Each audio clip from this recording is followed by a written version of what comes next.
So much to be said about homelessness and Christmas. Greetings from my family to yours. I hope that this season of Advent leading to celebrating Jesus' birth find you doing well. Merry Christmas. I want to bring your attention to this Christmas parable. You may remember in one of Jesus' interaction with his disciples, Jesus' remark to Judas Iscariot is, and I quote, "You will always have the poor with you." That's from John 12:8.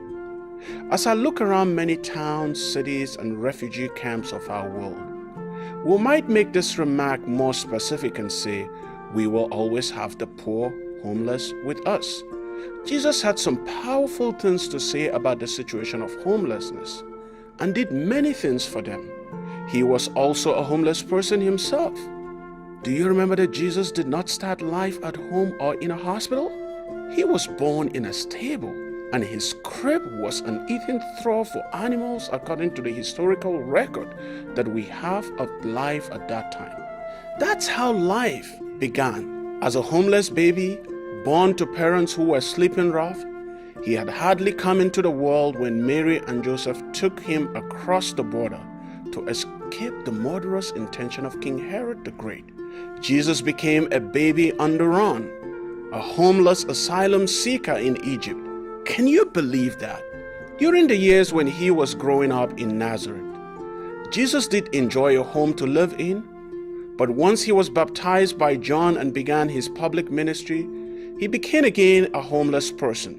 Speaking about himself as the Son of Man, he said, "Foxes have holes and birds of the air have nests, but the Son of Man has nowhere to lay his head." That's in Matthew 8 and Luke 9. My commentary of this passage is foxes can be saved because they live in a warm burrow down in the earth. Birds can be safe and sound in their nest high up in trees, but Jesus did not have that kind of safety and security. He had no home he could call his own, no fixed dwelling where he could lay his head on a pillow and go to sleep at night. He lived his life out on the open. At the end, Jesus did not die at home or in a hospital, being supported by the kind of care that dying people can expect today. He died by slow torture, a kind of barbarous entertainment for curious spectators. Who is more homeless than a person nailed on a cross? Jesus was born, lived, and died as a homeless person, the brother and friend of homeless people and all refugee and asylum seekers. Jesus' concern for the homeless repeatedly shows his practical concern for homeless people. Let me mention only two of the many examples: a possessed man and a leper. Mark's gospel tells at length the story of the demoniac. He behaved in violent, antisocial, destructive manner. Permit me to say that the homeless person in our culture may not be literally homeless, but what about the opioid crisis that we are faced with today? Yet Jesus lived amongst the tomb to the realm of the living dead, an outcast from society, someone with whom no one wanted to dare to live with.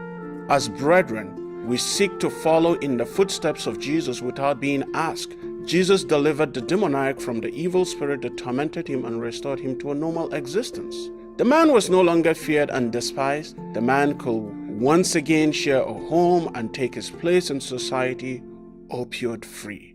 The homeless in Jesus' parable is always the ways he has continued to challenge followers ever since. Jesus spoke about homelessness in another parable in the picture of the Last Judgment. Jesus told the story of a traveler who had been robbed and was left lying badly wounded at the side of the country road. This parable hit home for me in my ministry in Rockford, Illinois. One early morning, as I hurried to the kitchen where we serve breakfast to the homeless. A few years back, as I drive through the city, I could see the homeless hurrying to get to the kitchen in a little over a foot of snow. I asked myself, why would someone walk a mile and sometimes over a mile for breakfast, or just sometimes a cup of coffee? These folks don't come there just because of the food. They come there for the fellowship and the company and the sense of belonging. Again, I remember when my ministry professor from Bethany visited to assess my ministry placement. What a better place but to take him to help make breakfast for the homeless. Now back to the story that Jesus told about the Samaritan. The Samaritan could have pressed on down the road to the inn and tell the innkeeper, "Hey, there's a man lying wounded up the hill. Can someone do something about it? But instead, his heart went out to the victim of the bandits, and he personally took charge of the situation. He used the wine that he was carrying to clean his wounds, providing a kind of antiseptic.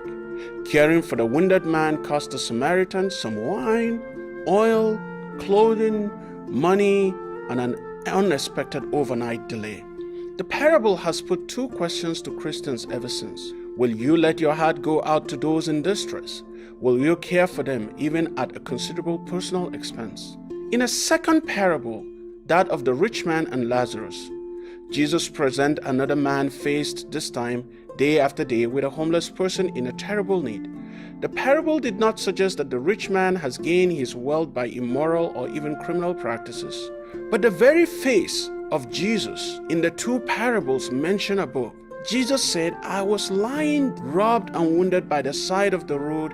You took care of me. I was covered in sores and begging for food at the entrance of your home, and you fed me and cleaned my sores."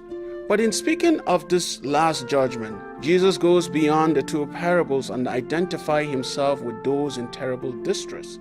He is the asylum seeker, he is the wounded traveler, he is the beggar covered with sores. Such people bring us the face of Jesus. They express his never-ending stations at the cross. My brothers and sisters, as we gather with friends and family, let us ponder who we may be, the living parable.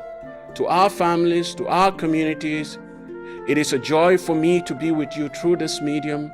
And as we celebrate the birth of Jesus and remember Jesus Christ as Lord, Christmas is a glorious season of the year. It is also a busy time for most. It is my hope and prayer that we become not caught in the things to do or the event, but to celebrate the birth of the Holy One of Bethlehem. And remember, we are called to be the living parable for our times. Once again, Merry Christmas and Happy New Year.